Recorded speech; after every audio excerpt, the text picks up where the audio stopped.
Chers frères et sœurs dans le Seigneur, loué soit Jésus-Christ.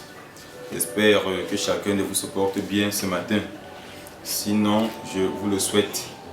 Nous lisons sans toutefois tarder l'évangile de Jésus selon saint Matthieu au chapitre 19, du verset 13 au verset 15. Matthieu 19, verset 13 à 15.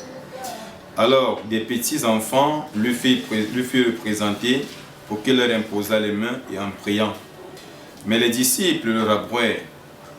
Jésus dit alors, laissez les petits enfants et ne les empêchez pas de venir à moi, car c'est à leur pareil qu'appartient le royaume des cieux. Puis il leur imposa les mains et poursuivit sa route. Chers frères et sœurs, une fois de plus, loué soit Jésus-Christ. Les enfants sont présentés à Jésus pour l'imposition des mains. Alors, il faut qu'on comprenne déjà que lorsqu'on parle d'imposition des mains ici, on peut bénir. En même temps aussi, on peut maudire. Donc, mais je reste dans le terme de la bénédiction. Bénir dans le sens où on a besoin toujours que cette lumière, par l'imposition des mains, soit captivante dans notre organisme ou alors dans notre être spirituel. Maintenant, beaucoup de personnes également peuvent se servir de l'imposition des mains, ceux qui sont dans leurs choses compliquées. Vous me comprenez un peu.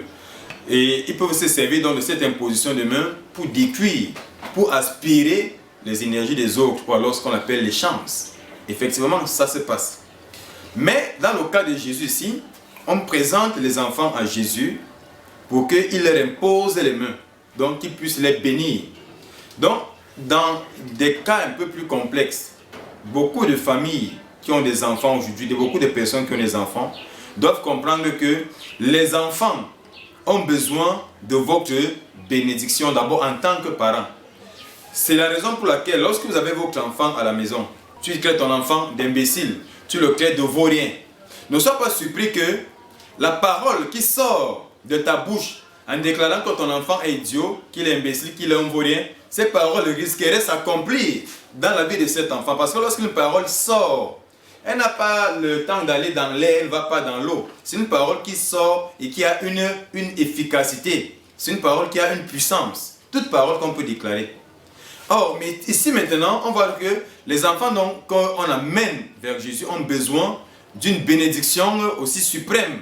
Ça veut dire qu'il y a une bénédiction d'abord parentale et aussi une bénédiction qui couvre celle des parents. Mais la première bénédiction ici, là, elle s'arrache entre les mains des parents, à partir de l'obéissance à la parole de Dieu. Lorsque le Seigneur dit « Honore ton père et ta mère », afin d'avoir de nombreux jours sur terre. Et il faut noter que c'est le seul commandement qui est rattaché à une promesse d'honorer son père et sa mère, donc ses parents-là. Donc c'est en honorant son père et sa mère, que ce soit ton père biologique, que ce soit ton père spirituel, que ce soit ton parrain, en les honorant. Ça veut dire quoi? C'est là où tu tires d'abord ta toute première bénédiction. Et maintenant, dans un autre cas, aller à la rencontre d'un homme de Dieu pour une bénédiction, ça veut dire qu'il y a des choses que les parents ne pourront pas faire. Il y a des choses qui ont des limites, c'est-à-dire par les parents, mais des choses qui n'ont pas de limites pour ce que Dieu a ou alors pour Dieu. Parce que l'homme de Dieu, cela représente Dieu. Donc c'est même lui ton Dieu sur terre en fait. Mais par conséquent, ton parent, il représente seulement le cadre biologique. Ou alors, dans ton éducation familiale, ton éducation académique, ou alors d'autres éducations. Mais dans le cas de l'éducation spirituelle, c'est Dieu uniquement qui s'occupe de ces enfants-là. On les amène alors pour que Jésus puisse leur imposer les mains. Mais les disciples vont essayer d'empêcher cela. Parce qu'on sait que parfois, il y a aussi les enfants qui sont turbulents. Mais dans leur turbulence ici, ils ne sont pas négatifs, ils ne se font pas remarquer négativement parce que leur turbulence, ça dépend aussi de leur âge. Il faut comprendre qu'il y a les enfants qui ont peut-être 1 an aujourd'hui, il y a les enfants qui ont 2 ans, il y a les enfants qui ont 3 ans en fonction de leur développement, de leur croissance. C'est aussi comme ça que le comportement pourra changer. Mais Jésus va plutôt dire qu'on n'empêche pas à ces enfants de venir à lui, qu'on n'empêche pas. Mais il faut plutôt qu'ils viennent. Parce que quoi? Le royaume des cieux appartient à ceux qui leur sont semblables. Lorsqu'on prend un enfant, nous les parents, l'enfant a fait peut-être quelque chose qui n'est pas bien. On va prendre la chicotte, on va finir de fouetter sur l'enfant. Et après l'avoir fouetté, il reviendra vers nous. Et le fait que cet enfant revienne là, premièrement, renvoie au signe d'humilité. Et de deux, ça prouve que l'enfant n'est pas rancunier. Vous voyez un peu. Donc c'est pourquoi le Seigneur nous dit quoi? D'être comme des enfants, que nous ayons des cœurs d'enfants. Donc des cœurs qui sont en mesure de pardonner. Parce que lorsque ton enfant revient vers toi, il reconnaît que c'est ici mon père. Il sait que c'est ici ma mère. Donc il revient. Et il se rabaisse en revenant. C'est quoi? Je parle de l'humilité. Et de deux, en revenant, donc, il oublie l'offense que tu as faite contre lui. Donc, la bastonnade que tu lui as affligée. Il oublie totalement ça. Donc, vous voyez que son cœur est pur, son cœur est droit. Mais par contre, si on prend le cas d'une grande personne, ou alors si on prend deux personnes, ne serait-ce que qui ont eu un échange de paroles, des querelles, des charmailles, vous allez voir que la rancœur là, ira même parfois de génération en génération. Il y a des familles comme ça. Parce qu'il y a eu une bagarre aujourd'hui, parce qu'il y a eu des querelles aujourd'hui, parce qu'il y a eu des malentendus quelque part, on finit par se tirailler. Et parfois ça se transmet jusqu'aux enfants. Vous voyez donc que c'est là où il y a le diable. Le diable s'est implanté dans cette famille-là.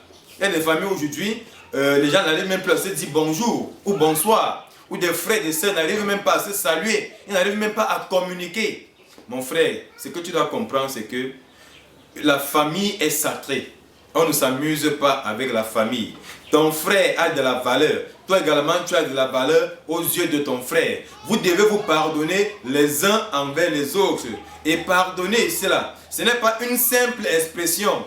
Mais pardonner veut dire soit se décharger des charges négatives qu'on avait dans le cœur vis-à-vis d'une tierce personne. Ou alors de X, ou alors de Y. Je vais vous expliquer un phénomène très simple.